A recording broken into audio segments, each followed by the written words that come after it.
Hello everyone, this is Ballad of an Evening Butterfly. It's quite an interesting little game. It's like a psychological horror game where you're like in a mansion and you have to help out like a little girl. I haven't played too much of it, I've only played a little bit. I've not finished it, of course, so I thought let's pop in and try it right now. This should be interesting. Shoo, butterfly, an insect belonging to the order of the... I'm not able to read that fully. I'll try to put on like a Christopher Lee voice or something that suits this more horror atmosphere. Descending the long spiral staircase, counterclockwise, down, down, down. The stairs are not angular, they are fatally warped. Even the shadows of each step are twisted en route. In the monochrome silence, the pressure on my lungs continues. Down, down, down. Even the echoing footsteps sound surreal. If possible, I want to go back. But both my feet continue to be pulled by gravity. Left foot, right foot, left foot, right foot. Down, down, down. Because I have to. It's my job. It's my job, it's my job, it's my job, it's my job. Oh my god, it's just going on until the end of the screen. The music is really lovely though. It's really beautiful. It's my job, it's my job, it's my job, it's my job, it's my job! It's a door. When I come to my senses, I realize I'm at the end of the helix. Before me stands a wooden door. There is an exaggerated padlock on the double handles. I start to feel unwell, terrified, anxious, cold, full of dread. There's something behind this door, I'm sure of it. My hands tremble as I grasp the lock tightly. I have to open it, it's my job. Ka-chank, okay. The opening click of the lock echoes. Timidly I take hold of the handle and pull. I breathe in the air of a mold-infested basement. My fear-sharpened sense of smell catches the wretched stench. Blood and flesh.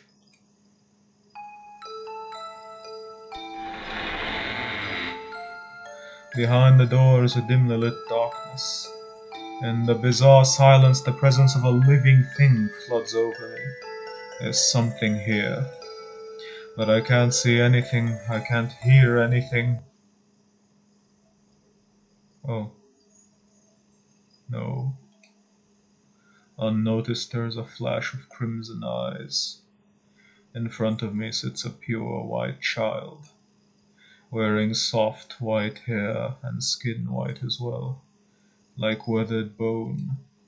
No shadow, no color, a flawless white, almost as if it isn't human. There is a sharp sound of wind. The gust blows against his cheeks, nostalgically, crushingly. It's hot, it's hot, it's hot, it's hot. I see something crushed in its palm. It's a single butterfly. The flutter transparent while wings are spread apart. Even while cruelly torn apart, the antennae and legs continue to tremble. The white butterfly is smeared in deep red blood, almost as if it's part of its own body. Blood keeps gushing forth from the corpse of the butterfly. No. Dark brown blood froze from the deeply torn wound on its palm. It hurts, it hurts, it hurts, it hurts. There's an explosion of pain in the fear. All the pores in my body open unconsciously, breathing in to scream. And then it happens. The butterfly, buried deeply within the crowded walls and ceiling, takes flight with an explosion of violently fluttering wings. Deep crimson, in an instant everything has dyed scarlet. The breathing, the pain, the screaming, anything and everything. Red crimson, red scarlet. Vermilion scarlet, bloody red, red. 10,100,000 skin eyes, scalp mouth. Culling, learning, gouging, peeling. Red, red, red. Oh my god. What's happening?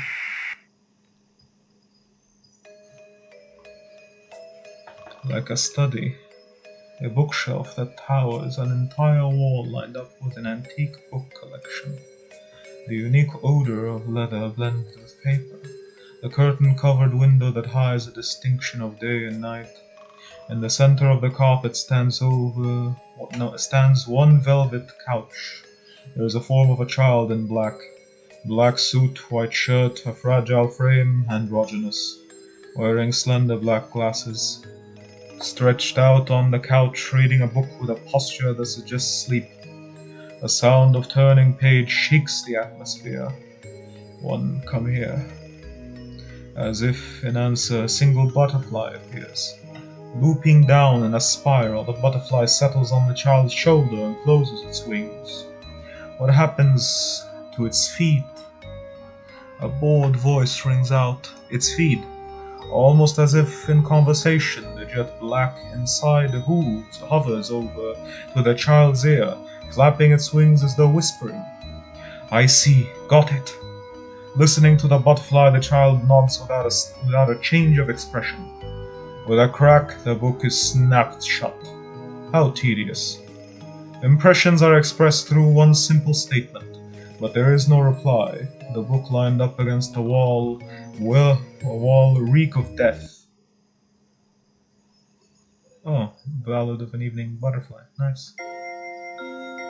The music is really nice. The door opens with the creak of aged iron.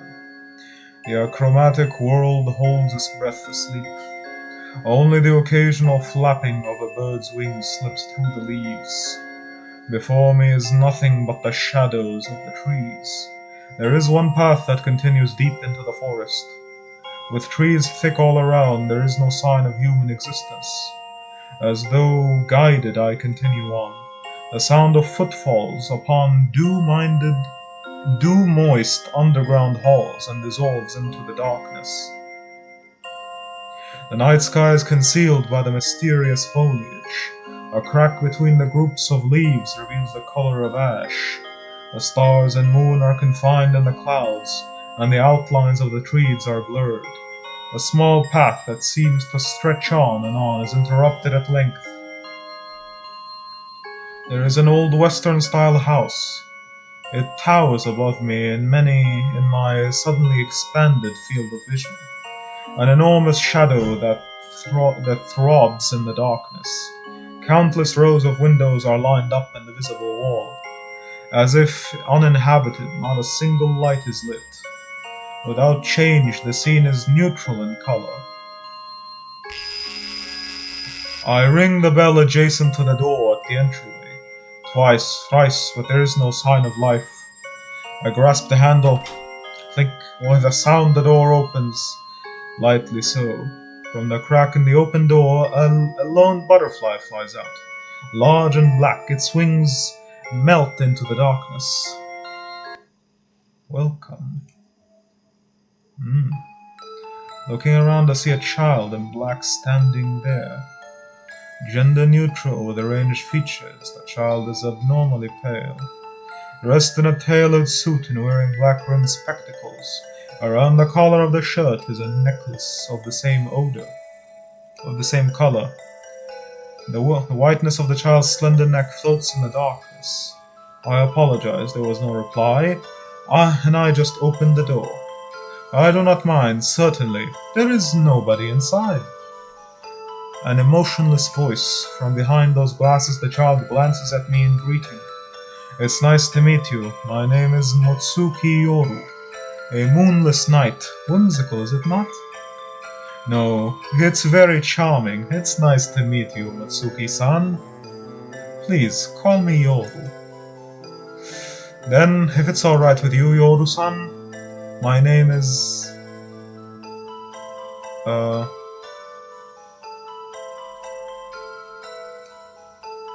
Serakauri-san, right? Kaoru-san, right? Aha, yes, that's right. I answer in a quiet voice, taken aback. If I have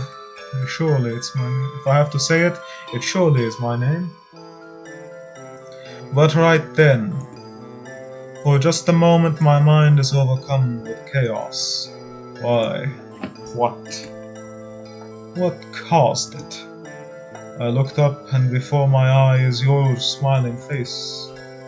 For some reason it looks unnatural. Well, then let's go. To where? To where you work. The place I am led to is a small shed on the outskirts of the western house. The brick building is under construction halfway below ground. Past the doors is a narrow set of stairs that goes down. There is a smell of old dust. A naked light bulb hangs from a beam on the bare ceiling. Yoru switches it on with an accustomed hand. A great amount of rubbish is revealed to my obscured vision. A broken chair, a desk gardening manure, a jug of kerosene. Kerosene? That's weird. On one side, a bundle of firewood occupies a wall. It appears to be an ordinary storage shed. There is a door on the inner wall. The voice cuts through as if it's reading my mind. As instructed, I slept into the darkness, giving off a strange aura. There stands a metal door. Bound before the padlock are iron chains. Yoru skillfully removes the chains and opens the door. I'm handing it over to you. This is the key to the basement below. That is where you will work. It's an old brass key. Yoru holds the door open as if to urge me on. My feet move, but I feel a sense of dread. Ah, it's the helix staircase. Through the door is a white spiral. The angular stairs are bent at a curious angle. The black fibered railings drop faint geometric shadows. Anything and everything is distorted. Then I'll leave it to you. I can hear the grailing of the door closing behind me. I guess, yeah, grailing. The word isolation flickers through my mind. Wait, what? At my strained voice, the grating sound stops. Obsidian eyes peer at me from behind the slit in the door. My figure is reflected in those emotionless pupils. What is my job? There is a child at the end of these stairs. Please distract her from her boredom. Child? Now then, farewell. The door closes, ending all conversation. Next is the sound of a padlock's click. Only silence remains, there is nothing else. White walls, white ceiling, white stairs, light and shadow, curves and lines, vertical and horizontal. I do not feel a danger as I am guided down the illuminated steps. As instructed, I begin my descent down the helix. In the light space, the echoes of my steps disappear into nothing. Oh. I step down from the infinite stairs. Reaching solid ground, I look up towards the way I came. The pure white spiral stretches on, drawn out in a warped line. Distance and time are convoluted. In front of me is a black wooden door. The exaggerated lock suggests either a person or a safe. I insert the key and turn it. I relieve the key. I knock at the door, but there is no reply. A second knock, again there is no reply. After a moment's hesitation, I grip the handle and pull. There are deep crimson eyes. The deep red eyes peek out from the service, like a ripened pomegranate, a transparent ruby red. Red crimson, scarlet, vermilion pupils. Still grasping the handle, I am petrified in surprise. One wild finger pokes from between the gap and grasps all the door. With the slow creaking of the hinges, the door opens before me. Oh, it's her again. There is pure white child. It is impossible to tell whether it is a boy or a girl. There lacks distinction. with hair of a snow maiden with unrealistically pale limbs, an albino, perhaps its whole being of inadditive uh, tyrosona, tyrosonase, inadive tyrosonase, inadive, translucent to the point of exposing blood, not one shadow is cast, wearing subdued white clothing as if perfectly molded and arranged, carmine eyes. The black irises are transparent, showing through the color of blood, but the radius that surrounds the iris is white. It is breathtakingly beautiful. I can't move, my attention is stolen. So entranced by this maiden that I've forgotten to breathe. There is no one else in the square room. Within this ash-black darkness, only she is white. She watches me silently with her ruby eyes. I realize that she is extremely fascinated. I clear my throat and avert my eyes, but she continues to watch me without moving, giving no response like a wax figure. I become unsure if she is really breathing. Without thinking, I brush gently at her hair. Her hair is soft like a kitten's and warm. Silence. And more silence. Good evening. I try greeting her, but again silence. I unconsciously reach into my pocket, as if to search for something. My fingertip touches a hard, round object. Pulling it out, I see that it is candy, wrapped in transparent cellophane. It has a fair lemony luster. I raise my face and find the girl staring intently at my hand. She seems interested. Would you like to try it? Perplexed, I present it to the girl before me. After a moment's observation, she tries to hide it, to bite into it, along with my finger. Recoiling, I pull my hand and the candy away. She surprised me. My heart is beating rapidly beneath my ribcage. I somehow calm my puke and slow my breath. I peel the cellophane off the candy. This time I take her hand and place the candy in it. Here you go. But she becomes fixated on her palm, unmoving. She looks at it, bewildered of what it would be. I remember. There are many cases in which albinos have imperfect vision if they lack pupil pigmentation. Is it because you can't see very well? Once asked, she nods her head. It is the behavior of a young child. I'm sorry, what I just handed to you is candy.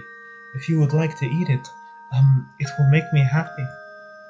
After observing it again, she puts it in her mouth. As the orb hits her teeth, the dear sound rings forth. Is it good? She nods in silence. Relieved, I realize. I haven't heard her say a single word. You can't talk? She nods in affirmation. Excuse me, I've been asking questions non-stop. As if finding the apology strange, she tilts her head. It is something a canary would do. She continues to look straight at me. Once again, in silence, I search my pockets again. Unfortunately, I don't have another piece of candy. Oh no. What had been said to me before, please distract her, and have meant that I am to be her playmate, and my workplace must be this room. But since my entrance, only darkness has prevailed in this gloomy room. All four walk-induced the floor are made of iron-reinforced concrete. This is too inappropriately dreary to be a child's playroom. For the moment, where is the light switch? I mutter to myself. The girl stands up abruptly. It is a light gesture, mysteriously, as if there is no gravity. She takes hold of my arm and begins pulling me into the inner darkness. I am perplexed by her unknown intentions. Are you sure I can follow you? She nods in response. In a sure manner, she leads me into the darkness. At the far wall there is a door. In a familiar manner, she grips the handle and pulls it openly, quietly.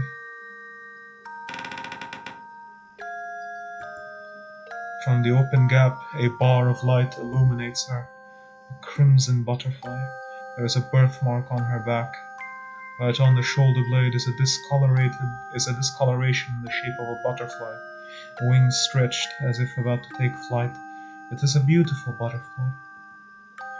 I am on the verge of asking a question, but my voice slicks in the back of my throat. The door squeaks to a close. The quiet sound echoes, and before long disappears in the darkness.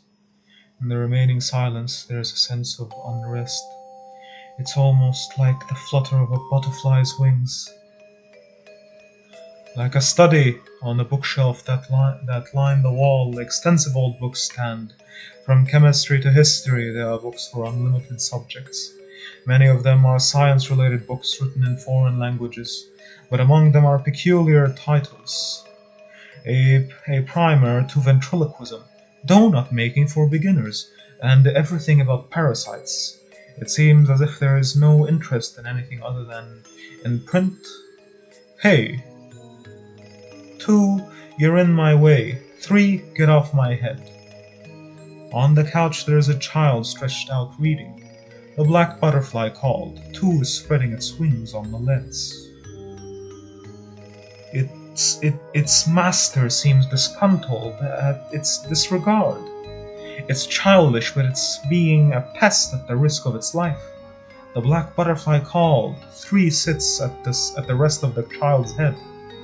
Whether knowingly or not, it is definitely harassing. The black butterfly called. One looks at its troubled companions. The child in black glowers at the nuisances. It's about time to get back in your box. The child commands in a sigh, confirming the time with the table clock. Is it the feeding already done? But it's still too early to dispose of it. Huffing, the child goes back to kill time with reading. Strangely, the feed, left an impression tonight. As he remembers the reason, he smiles bitterly. This person is more beautiful than all the others who have died before. But that's all there is to be said. Oh, the title again. Oh. Is this your room? The complete opposite of the previous one. This room is very comfortable. Placed in the middle is a round desk. Facing it is a chair. The couch at the innermost part of the is arranged without a crease. It seems as if this is her living room. Then what was that room before? As I wonder this, I become aware of the girl on my arm. My name is Sera Kaoru. Yoru-san told me that I was to be your playmate. But to tell you the truth, I don't really know what to do. Is there something you would like me to do? At my question, she nods. Letting go of my arm, she moves to lie down on the couch.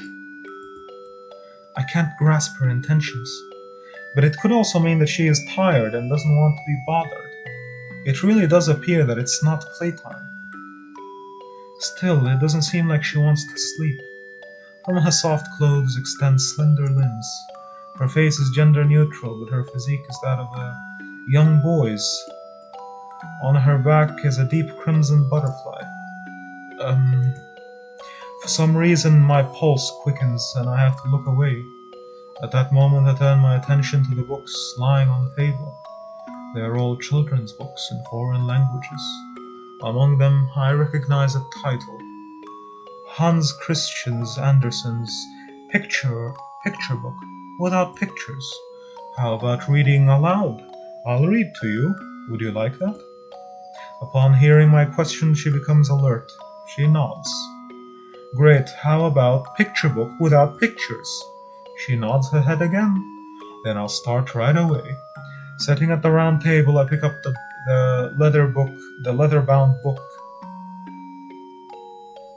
Oh, is that me? That's so cute. I sit down on the adjacent chair. Naturally, I thought she would sit across from me. But hugging her knees, she sits down next to me on the floor. She rests her head on her knees and quietly tilts her head. Confused, I start to point to the other chair, but stop. I realize Why would there be so many books in the room for a girl with such a weak eyesight? Someone probably usually reads aloud to her. She's probably used to listening like this. Yoru is most likely the one who reads to her. For some reason the two seem so alike. They're about the same height as well. They could even be siblings. For now, I put that thought in the back of my mind. In a loud voice I begin to read the first evening. Paint the scene I described to you, he said at his first visit. And you'll have a very pretty picture book. Picture book without pictures. Billy Bildbog und Bilede. That's German. Bilderburg und Bilede. A highly romantic piece by Andersen. Every night the moon would speak to a lonely painter the tale of 1,001 nights. It was of places which the painter, who lives in the smallest of streets, did not know of. For the moon, the world is just a topic of conversation. Paint the scene I described to you. Turning the words of the moon around, the painter left behind not pictures. Please listen to what the moon says. Instead, the artist turns to what the moon says into the stories. Unimaginable is drawn, a picture book without pictures. Tragedy occurs in ordinary life as well. Tonight I saw the final ad. Every part of me is enveloped in the moon's words. At ease, the girl listens attentively as my voice follows the words. I can feel the warmth of the body next to mine. Whenever I stop thinking that it should end, she looks at me as if urging me to go on. Before I know it, the sense of my unity is formed. She is listening to my voice. Just that, and she's already this happy. And like that, I, the moon, watched the entire comedy with them. At the sound of applause, my hand stops at turning the page. Unbeknownst to me, the door has been opened. There at the opening stands the boy in black. That is quite a touching recitation. Expression unchanging, he tells me uninterestedly. Standing, the girl rushes to him. Standing at the same height, he gently strokes her hair. There is a strange cold feeling in the spot where the girl used to be. I feel somewhat betrayed. Simultaneously, while facing the youth, there is an indistinct animosity. It fades like an illusion, but I can still feel it at the core of my head. Faced her, the girl compares us both. As if confirming the difference, she has a mysterious look in her eyes. Your job is done, Sarah-san. I will show you to the guest room. I nod and close the book as I do as he says, and move to head out the room. At that time, my arm is seized in an effort to stop me. She looks at me with glassy eyes. The move unexpected, my chest feels hot. I tell her I'll come again, stroking her hair. With painful reluctance, she pulls back. Soft and warm, the sensation of her hair. For the longest time, my fingerprints can't pull away.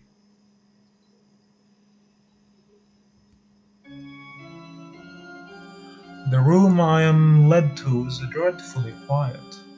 It's almost mysterious that I can't feel anyone around. Wide and silent, there is a smell of age. Only the ticking of the wall clock cuts through. A portion of the stairs is collapsing. The ebony banister has been polished until it shines like stone. There is stained glass fixed into the landing. As I follow the black dad back, we began up the stairs. And the name of that girl. I notice that I'm asking almost to myself. It is Shu. As expected, she answers with his back to me. Shu. Any other questions? Fingers touching the banister, Yoru looks over his shoulder. He stares at me with blank emotions. About her. Just as I'm about to ask, we stop. Right above us is a butterfly with jet black wings fluttering like a floating shadow. It looks like the butterfly from before. It descends with a gentle air, with a gentle air in the air. Suspended in the space above Yoru's ears, it flaps its wings. After a moment, Yoru nods dimly. It was like they'd had a conversation. I apologize, let me introduce you. Suddenly he turns around. He gazes at me sharply. pale green obsidian eyes, mixed eyes. In a quiet but firm voice he informs me, they are called Yashu. In the dim light the sound of a bell reverberates. The wall clock plays out a heavy sound. In the next instant a dark shadow appears from the ceiling and walls. The sound of tens, hundreds, countless black butterflies flapping their wings echoes. Above, behind, below, an infinite number of black butterflies come scattering like flower petals flying. They even come through the stained glass. The jet black wings slip through the surface of the glass. The fantastic shadows curls beautifully, thickly. It is like a terrifying, beautiful nightmare. Is the door handle? Oh. The last toll of the bell diffuses through the atmosphere. The countless black butterflies suddenly disappear. I raise my eyes, dumbfounded. Instead of the darkness from before, a gloomy shadow is there. For the moment, please come with me. I will explain later. Please ask questions then. It is said in a strict and quiet voice. I can tell if the spectacle from just a moment ago had been a dream or reality. Not concerned with my bewildered self, Yoru turns to go once again. We're going up. I follow his unwavering back up the stairs. A long corridor stretches on, the windows all lined up. All of them are covered with thick, hanging curtains. Chasing after the black shadow, our footsteps resound as we advance on. He knocks on the aged door at the end. There is no answer, but not caring, he pushes the door open. Good evening. It's a pleasant night, isn't it? The very last window is thrown open. A cloaked man stands in the center of the circular floor. Cloaked man? In his hand is a revolver. The gun is aimed at Yoru's brow. Oh, if you're a burglar, please tell me what you are after. The voice is quiet, as usual. There is no disturbance in his graceful profile. Answer me, where is the Shu-Tsuki? The short man's voice holds nothing for frivolous talk. As if to prove so, he cocks his gun, and already his finger is hovering on the trigger. For a while the silent glaring continues. My. The one who breaks the silence is Yoru. Muttering to himself, he shrugs. I won't ask again. Where is the Shu-Tsuki? The irritation in his voice is building up. Instead of answering, Yoru reaches a hand into his coat pocket and takes something out. The man reads to those actions. A deep, explosive sound. The bullet grazes past Yoru and hits the wall. His scarlet trails run down his cheek. With his knee on the floor, he had avoided the gunfire. In his hand lies a black box. It is small and has delicate design with the color of darkness. Come out, it's time to work. On the second tap, the box lid opens, one. In the following moment, an indistinct sound cuts through the atmosphere. In a rush, there is a mist of blood. The man's gun-bearing hand is torn off. The gun-bearing hand is torn off, oh. At the break, red flash can be seen, blood spewing out vigorously. The gun tumbles onto the carpet. Ah! Or he's screaming. At the man screams in anguish, the shadow of the torn hand floats through the air.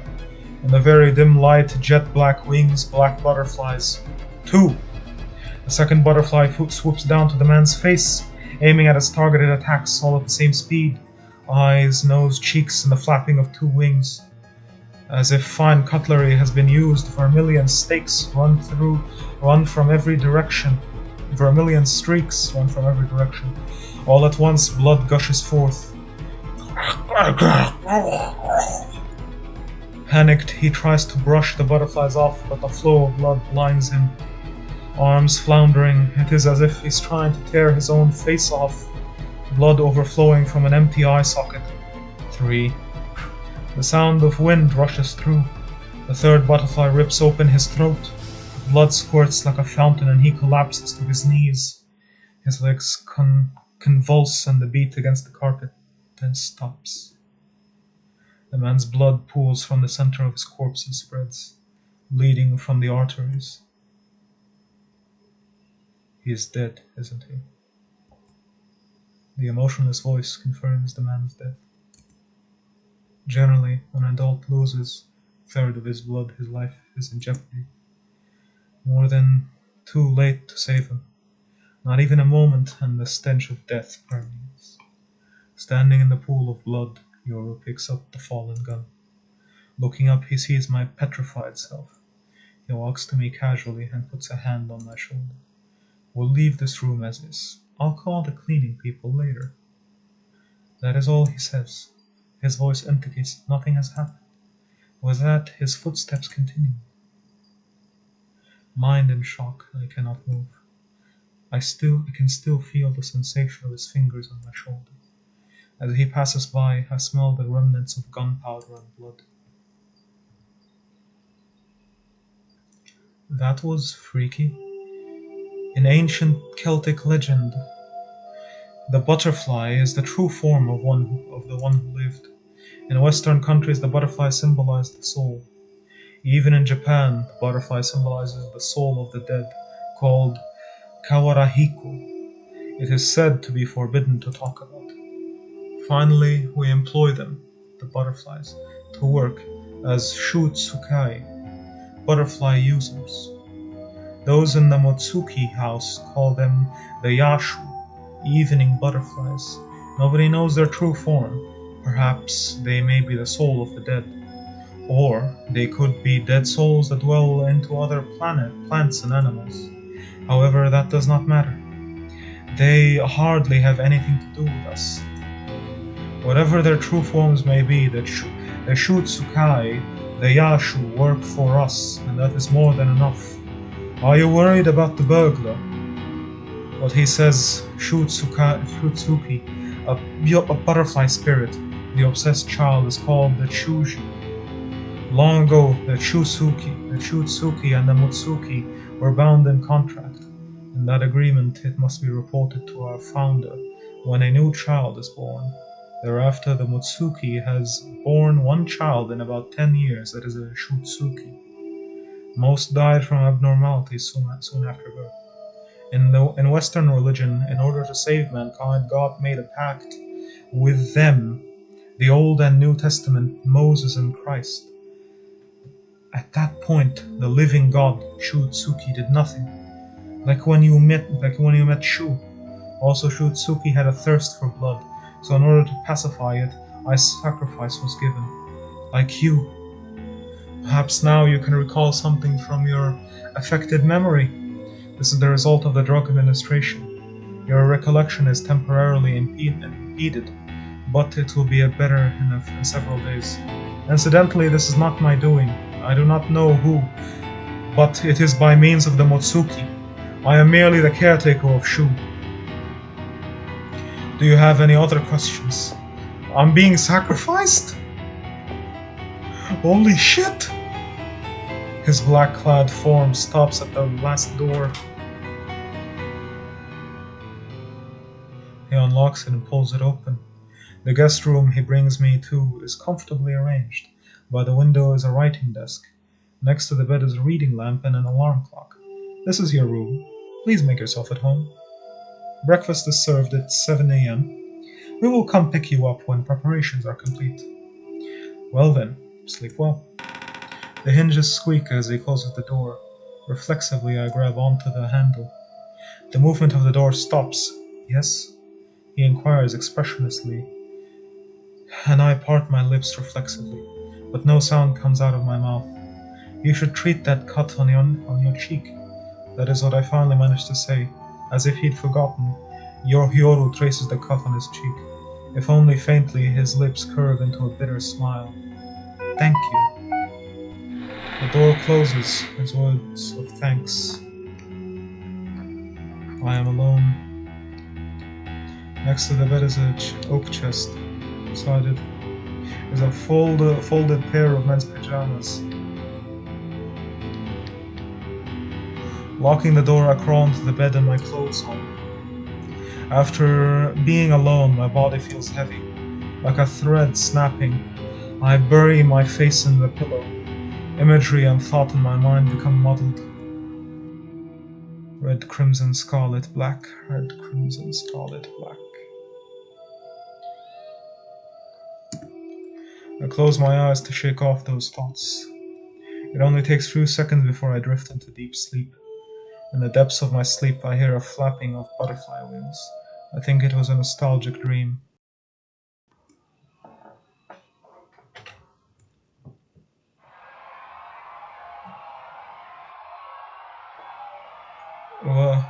Is this like a school? Huh? Oh no, that's the desk, and that's just the room. It is dawn by the time I wake. Opening the curtains, I give it the view outside. It's a sky that does not differentiate between night and day. Ash mingling with darkness, it could be any time of night. Ash and black only, those two colors alternate. The sky is covered in seamless ashen clouds. I glance down at my wish watch, which I'd forgotten about last night. I look at my inner left wrist and confirm the time. It is 6:35 a.m. Leaving the window, I get myself ready. Everything that happened last night feels like a dream. I can't differentiate dream from reality. Shaking off my headache and dizziness, I head to the bathroom.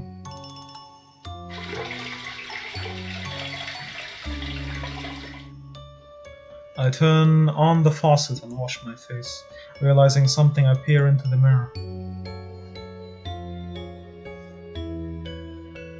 It is as if a person I've never met before is looking back at me. It is a very strange expression to observe yourself from a third person's perspective. Black hair, black eyes. Some would say I'd lost weight. From outward appearances, I would be about 18, 19. Not too bad looking, no negative impressions. This is my face, but no matter what, I can't recall my past. Perhaps I am not yet an adult, and I am a student. But that's as far as I go. There is too little to draw from. The person in the mirror is like a different person to me. I am an inverted world, someone I don't know. Perhaps now you can recall something from your affective memory. This is the result of the drug administration. Your recollection is temporarily impeded. Memory consists of 4 processes. The stage of memorization, retention, recollection, and recognition. Memorization, stage 1 of memory, mastering the experience or the learning of an activity.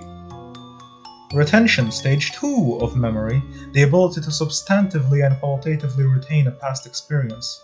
Recollection, stage 3 of memory, the ability to recall an experience.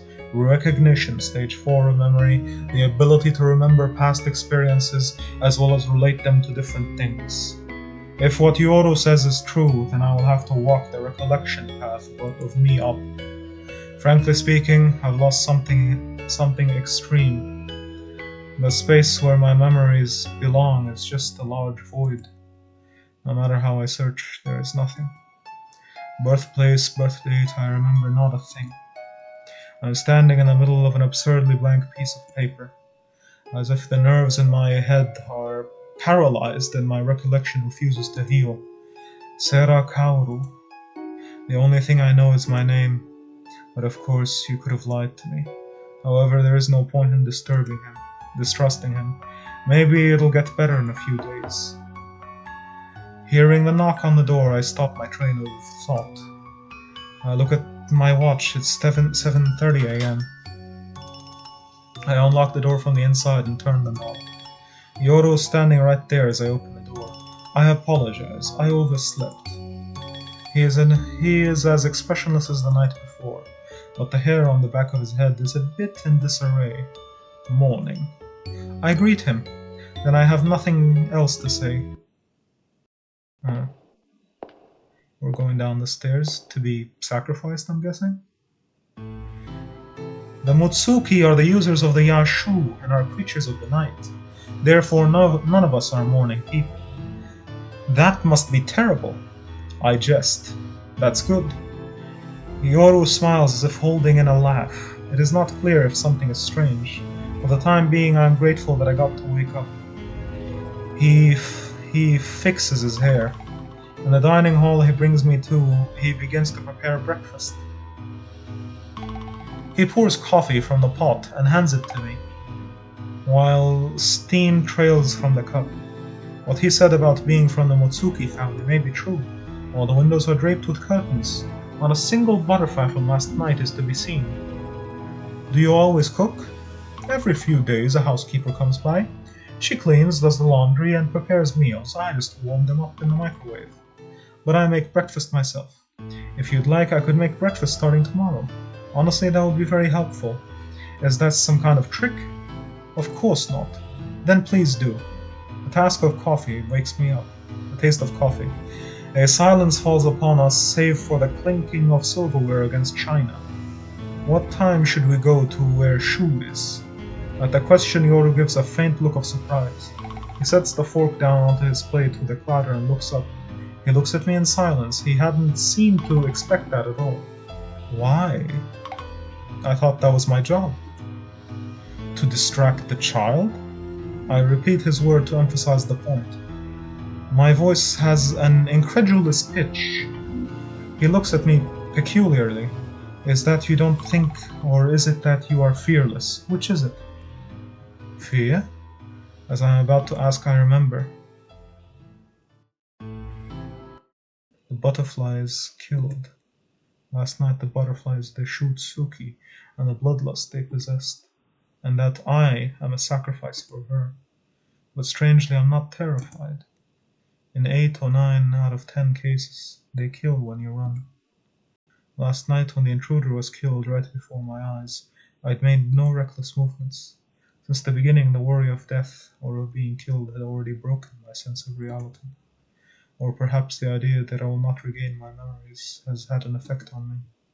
Maybe I'm just stupid. To be frank, I don't think I'd mind getting killed. If the last image I saw was of her, it wouldn't be such a horrible death. Thinking of Shu, the fact that there exists such a beautiful being in this world shocks me. She didn't kill me last night, and I promised to see her again. I am happy with this being my only reality.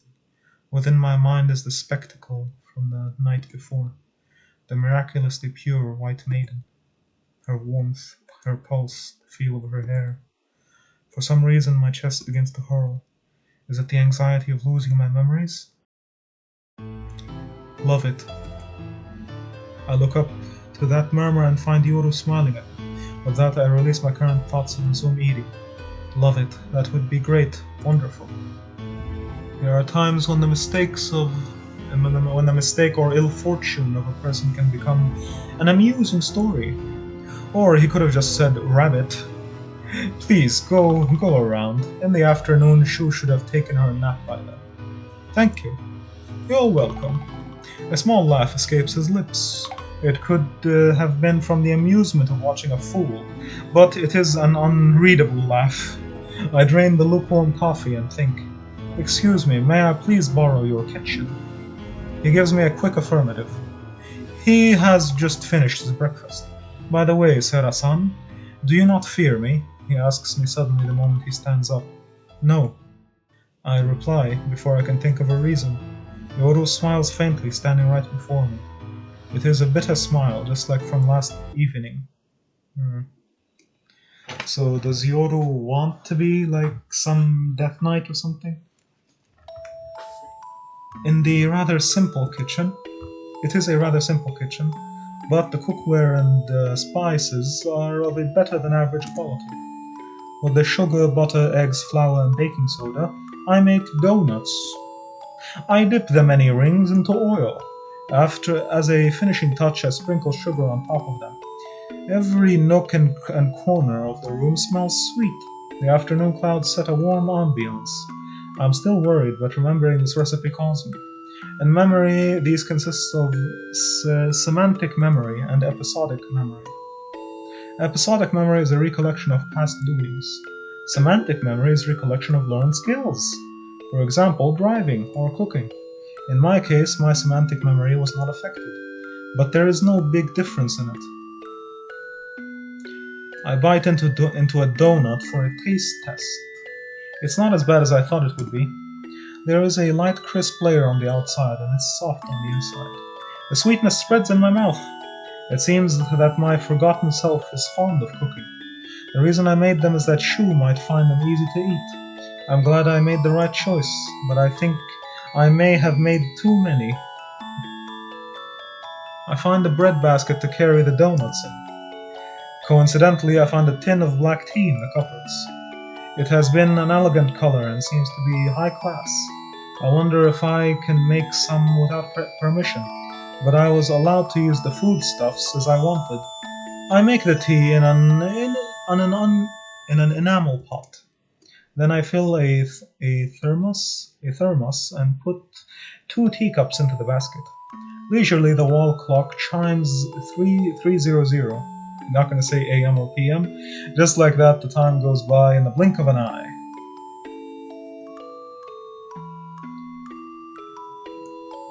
And we're bringing the donuts to Shu, the goddess. I rush down the helical staircase, trying my best not to fall, trying not to trip and break something.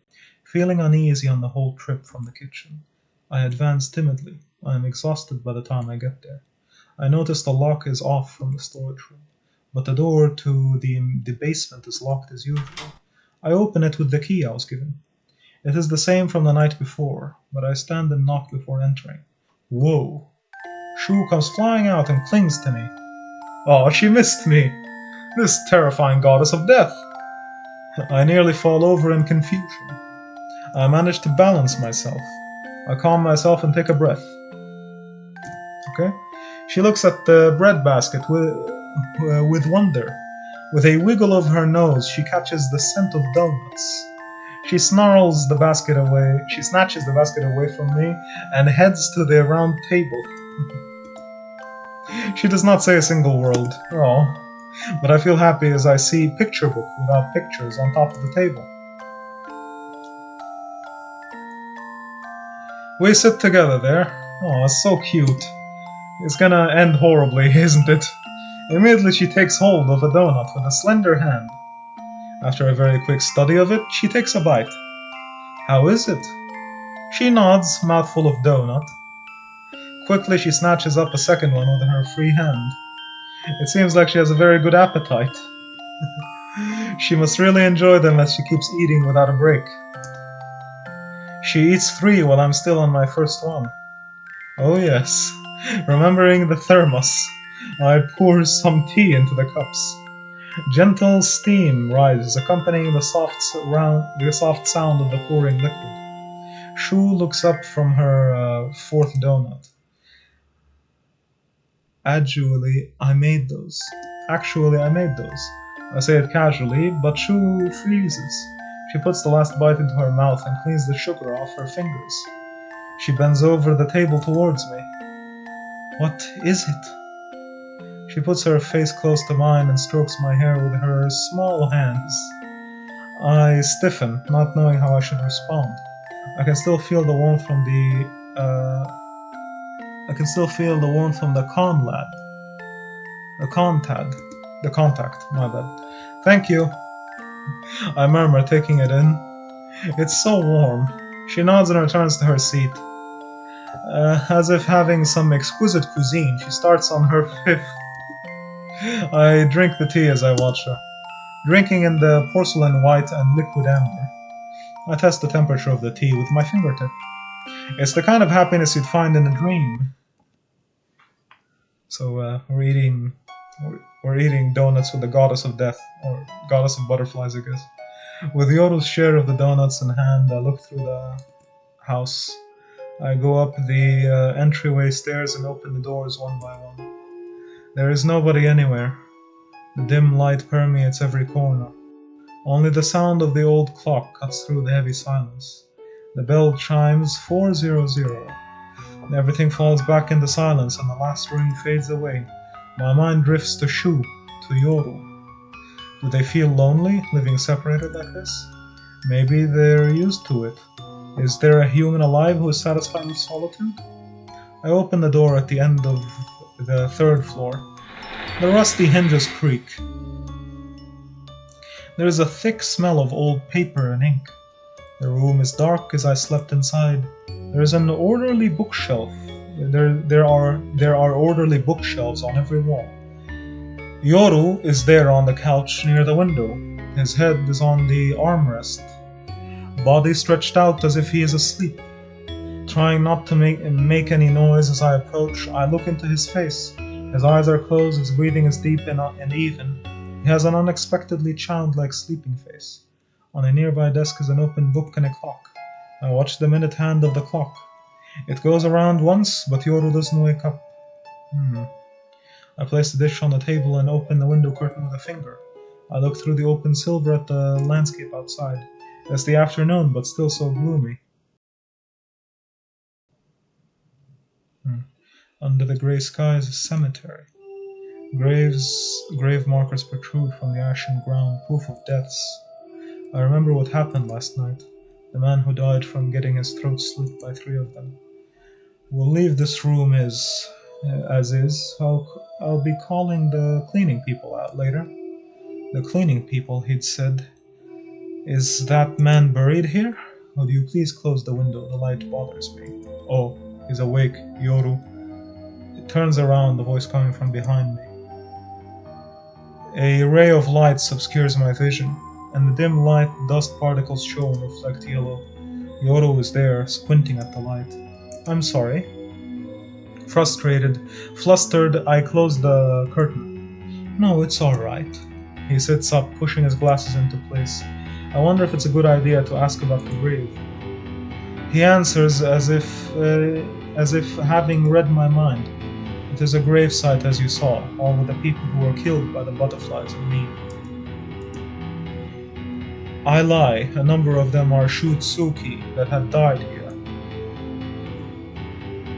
Is there anything else? Why are the Shutsuki in the basement? You mean why they are caged? Yes. An insect cage isn't only for keeping things in. It is to keep alive something that is fragile and dies easily. The Shutsuki, so to speak, are creatures of the night. The reason Shu's eyesight is weak is because her eyes were burned from the light when she was born. But albinos are weak against the ultraviolet rays because of their insufficient melanin pigmentation.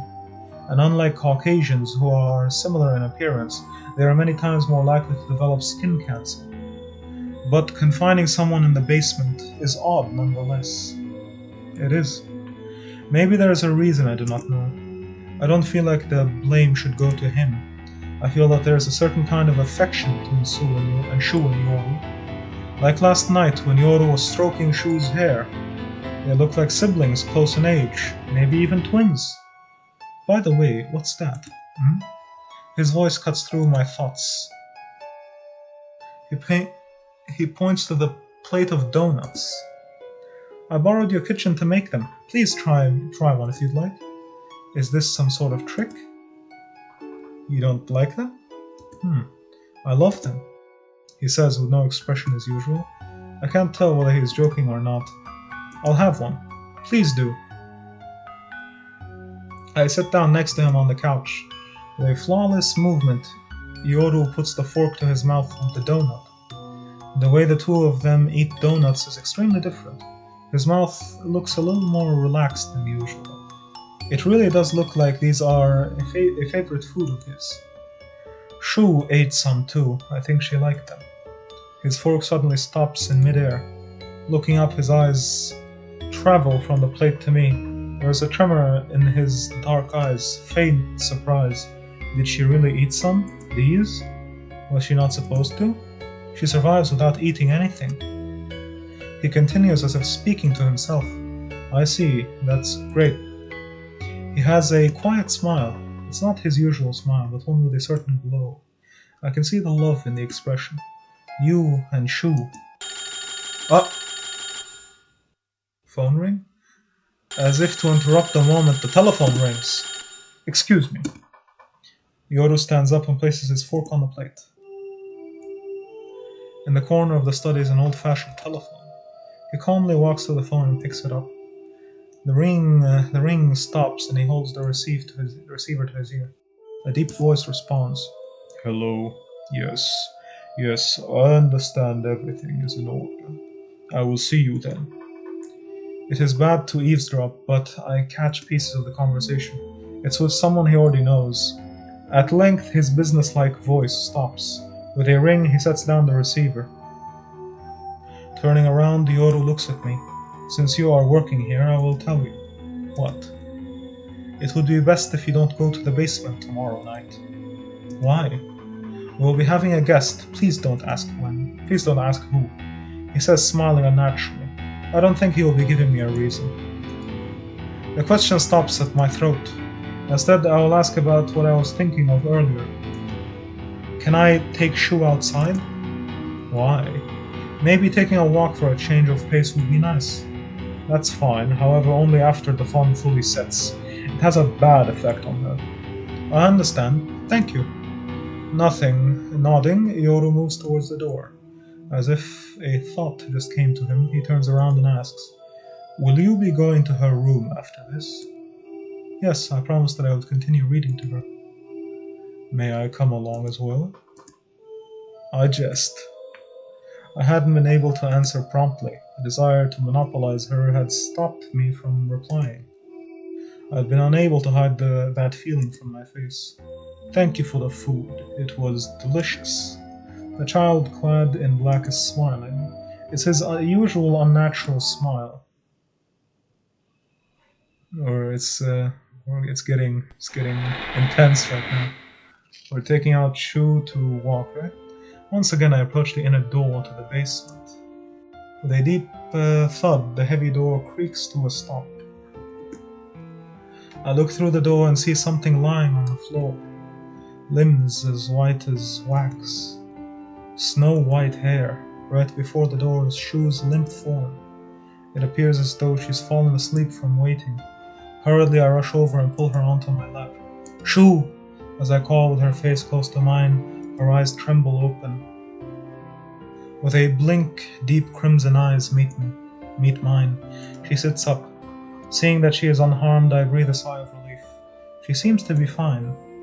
Seeing a shadow pass over the floor, I look up. Above my head, a pure white butterfly flutters, with its wings spread wide. They are finely detailed and transparent white, as if to adorn Shu's similarly colored hair. It settles there. Without thinking, I hold out a finger to it. Red? There is a sharp pain, and upon inspection the source is a deep split on the tip of my finger. It overflows with deep red blood. I smile bitterly at my stupidity. I'd forgotten that butterflies that reside here are not the usual kind. I look up and see Shu closely inspecting my wound. Before I can tell her that I'm fine, she grabs my finger. I feel her warm tongue as she licks the crimson that trickles down. Gently she envelops my fingertip with her lips. I can feel her front teeth against my knuckle. Heat, the sensation of her tongue and saliva. Shu! I pull out my finger. My head is beating fast, almost through my ribs. She looks at me blankly after being shaken off. I take a deep breath to calm my nerves. Instead of telling her that I'm okay, I put my hand on her head. She looks at me with those red eyes of hers. Her small lips are wet with a trickle of red. In a childish action, she pushes her head up. I hold her while running my fingers through her hair. Her hair shows in the darkness as my fingers move. Her limbs are like a doll's. My heart calms almost mysteriously. I can feel her warmth in my arms. Such a beautiful existence is in my arms, and that in itself is a miracle. Would you like to go outside next time? After a small silence, Shu nods. I think I am in love with the warmth of her arms around me. If I could just be by her side, even if my memories disappear, even if they become part of the past, if I could just have Shu in my arms, if only that, I would be happy.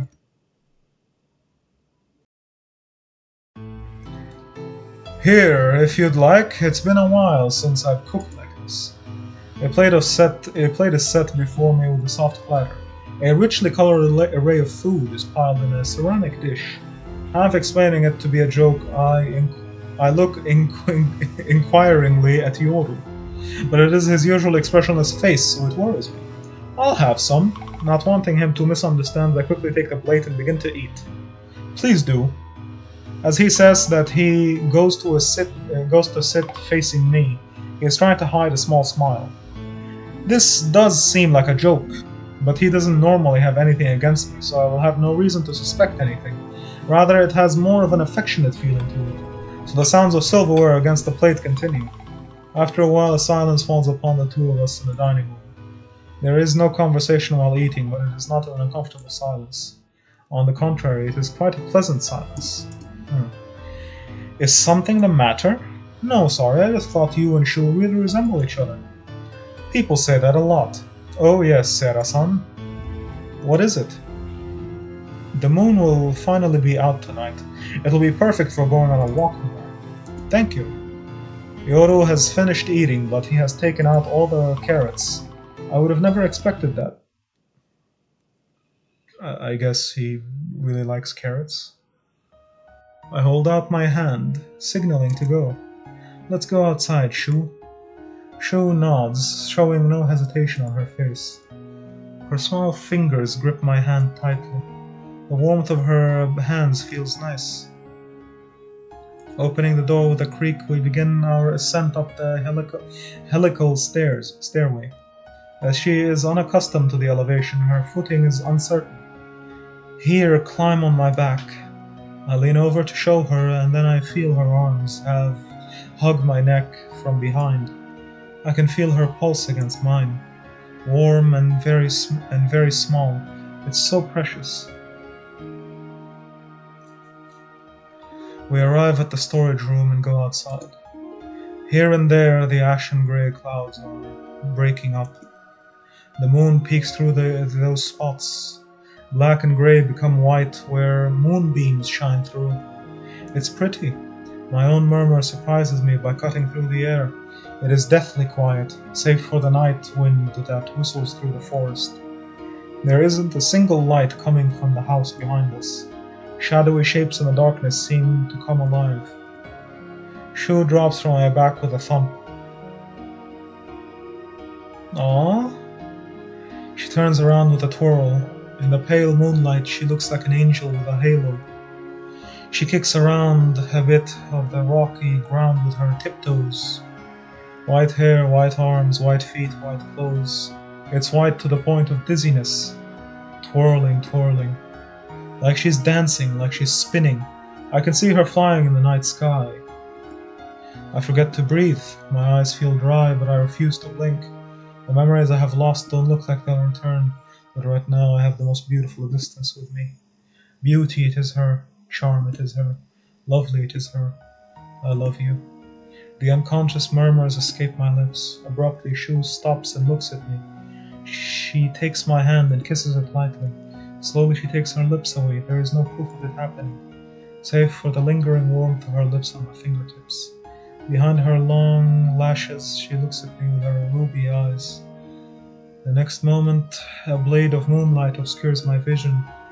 Then, like shadows shifting, a countless number of butterflies take flight, as if in delight, as if in celebration, as if in praise, in the midst of the dancing, white, while a pair of red eyes gaze at me. Sorry, it's gaze, I should have known that. They are overflowing with tears. The 100,000s of wings thunder together in flutterings, as if playing a song. Is this love? I mean, I'm guessing it's a type of motherly love. Like a study, in the dim light, dust hangs in the air and like pollen, a mysterious, slow-moving shadow crosses the room to the bookcases. Past the open window sits a child in black. Upon his lap is an open book, and he turns the pages systematically. Then the sound of pages turning stops at length. "Come here, one," he says in a quiet voice. Summoned, the black butterfly flutters from the dark ceiling. In the end, the contract has been made. Mutual love at first sight, is it? My, they're all fools. The corner of his mouth curves in an elegant smile. In a completely different sentiment he speaks. "Well, what's the matter?" No voice answers to the child's murmur. The child is alone, surrounded by the walls of books. Silence dominates the night. If you strain your ears, the only audible thing may be the flow of time. Silent, solid, smooth, like gears coming to a slow halt.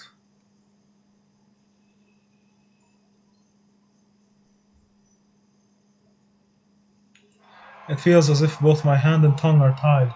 Although we are of the same species, the physical difference is evident. These differences are validations, so to speak. Whether these variations, so to speak, whether these variations are inherent or not, they are classified as follows. I am a needy youth living alone in a narrow alley. She is a pure white albino who either lacks sufficient melanin pigmentation, has a type of sick pile of sick tan disease, or has a kind of genetic mutation. Seeing her for the first time brings about a suffocating sensation, then nostalgia. Chromosomes come in the configurations of X's, Y's, XX for female and YY for male, and added to everything else. Yeah, XX for female and XY for males, and added to everything else, she appears to not have a single friend, nor is there a familiar face there to greet her. Further, this Lydian comes from the combination of the mother's XX and the father's XY. That night I stood at the window with intense sadness. Then the mind puzzle is Sarah. It's a bit hard to read because it's like black on black. That's why I'm having a bit of trouble. Upon opening my eyes, I do not know which is a dream and which is not. For example, if what I was dreaming was reality and I woke up in a dream, I wouldn't be able to tell the difference, especially when both dream and reality are full of fantasy.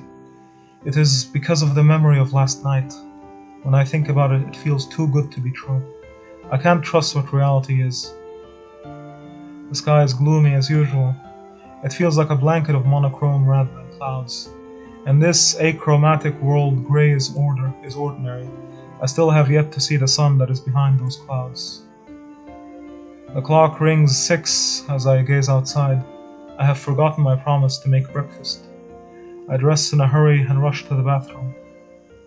At a casual glance into the mirror, my heart freezes. Trembling, I push aside my shirt at the top. There is a mark across my collarbone, so I look into the mirror again. At first I thought a red butterfly had taken residence. Towards the left of my collarbone is a red mark, dripping red, the color of blood. Under the dim light it is a brilliant crimson. It is like the mark on Shu's back. I do not understand the cause of this, but it is likely because of what happened last night, the kiss on my fingertips, the countless number of white butterflies. For some reason I feel uneasy. I look at my wristwatch, and see the hour band pointing at 7. I button my shirt and hide the mark and head to the kitchen. Every corner of the kitchen is dim. I cut bread at the counter and make toast. Then I put butterfly in the frying pan and make omelets. I am unable to concentrate on cooking with the mark on my mind. I bring out the dishes and cups and then make a salad of tomatoes and lettuce. As the coffee is being made, Yoru comes in. I look at my watch. It says 7:24 a.m. This morning he's fixed his hair. Good morning, Sara-san. Ah, morning. If I should ask him about the mark, he may be able to tell me something. The cause of the mark or the giant flock of butterflies last night. Ask, don't ask. Ask or don't ask, I will ask, honestly. Though he might be a bit... he might take that as like a sign that you need to be killed. I'll go with ask. I finished last night's tale and Yoru nods expressionlessly. I see. That birthmark is proof of the contract. Contract? The contract for the Shutsuki, so to speak. It is the same thing as marriage. Proof of mutual love and the children begotten together. Shu and I, children? No, but I understand. Could you show me the birthmark? Yes, I don't mind. Draining the rest of his coffee, Yoru rises. Little by little, he closes the gap between us. Abruptly stretching his hand, he pulls on the shirt collar. His lips press against mine. Hmm? From between his parted teeth pours a lukewarm fluid, the bitter taste of coffee and a pill. Before I can read, I hear the echoing sound of the liquid being swallowed. What did you make me drink? As I ask in a hoarse voice, my field of vision wavers. In a rapidly receding consciousness, I hear an indifferent voice inform me. Let me tell you what the solution is. There is only one way to erase that birthmark. That is by killing the Shutsuki who holds the contract. He catches my body as my knees give way. Good night, Sera-san. Soon you will forget everything. Oh my god. Before I can say anything, my thoughts are swallowed by darkness. Yeah, I knew something was going to happen if you ask.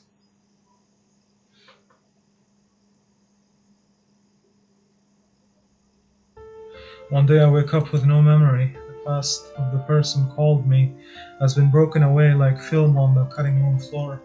Seira Kaoru, that is my name. But that is the only thing I remember. Why am I in this place, I wonder? Raising my eyes, I see a wide stucco ceiling. This room gives to me is cozily furnished. This room given to me is cozily furnished. It's been 2 months since I started living here. Before I know it, the rain turns to sleet, and then to opaque snow. You can't tell if the winter sky is night or day. Little by little it becomes grey, and before I know it, it's night. Grey and black, only those two colors exist. I realize I'm searching for white. I stop by the window again and look down at the scenery below. Drawn on the bare branches is a straight shadow. Bit by bit, the cold trees shake. The clouds in the grey sky hang down to touch the tips of the branches. Straining my ears, I hear the sound of footsteps on snow. If I drop my gaze, I see the nameless graves of the deceased. Unconsciously, I search for a new gravestone, the one as white as the snow. Whenever I try to listen, I can almost hear the sound of dirt being heaped on the buried coffin. I have a feeling that someone important is buried. I suddenly see the form of a black-clad child. Mutsuki Yoru, that is his name. A pale, pretty boy. He looks unnaturally calm, not like a child at all. For 2 months I've heard no voice but his, exchanging greetings with the commuting housekeepers, no more than that. While he is here, I'm not lonely, but it feels as though there are cracks in my heart. Deep within my body, at the very center, it is cold. At length, white crystals begin to fall from the achromatic sky, pouring into the peaceful graveyard, an afterimage of pure white snow. The snowflakes fall on the window pane, and I gaze at them as they melt. The black-clad child lingers below the metallic sky. I wonder if he is cold. Suddenly the child looks up at the sky. As he raises his eyes, a single snowflake kisses his cheek. Rising above the grove of trees, a bare sky. Snow falls from the dark ashes, clouds dancing as it slowly flutters down. I exhale and my breath makes white wings before my face, just like a butterfly. I look down at the gravestone, none of which bear any names. The lines for birth and death. Dates are nowhere to be found either, they're just markers. The snow falling from the sky begins to pile up while upon white. The air is so cold that it's hard to breathe. This grave was created 2 months ago. Eventually everything might have grown boring. If I had thought a little about myself at the time, I would have decided to kill Shu and make her my own. That's why we were together now. You're probably bored down there, right, Shu? The instant I speak, my monologue freezes and crystallizes. The world disappears somewhere, carried on the wind. The sky above looks like it's in the middle of a long sleep. The dead cannot answer. However, the Sarah of lately stands by the window, gazing all the many things outside. Surely, below that gravestone, she sees him. Below the gravestone? Or I'm guessing near it, I don't know. Could be either of those.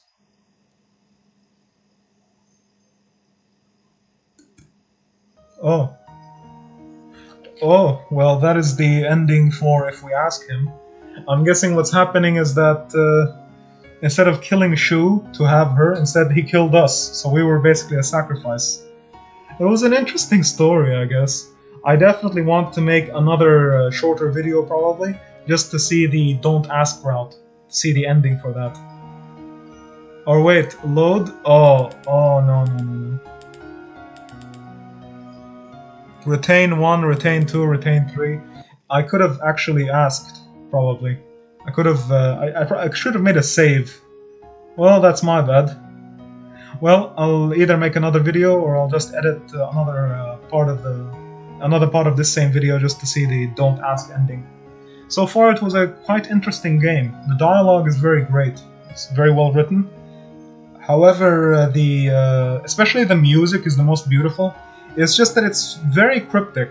So, like at the end, what I got is that Shu is like a goddess, and she's like a Shu Tsukai, or like no, she's farther than just a Shu Tsukai, where she's essentially just a goddess, but at the same time, it's like we don't see what she can do, and even the butterflies can hurt her. It's a bit odd, but maybe we just need more replays to understand what the story is like. Overall, it's a very interesting game. I quite enjoyed it. I just hope that... I don't know if there's any continuations of it, though. That would be interesting. Very well, I hope you enjoyed the video. Goodbye.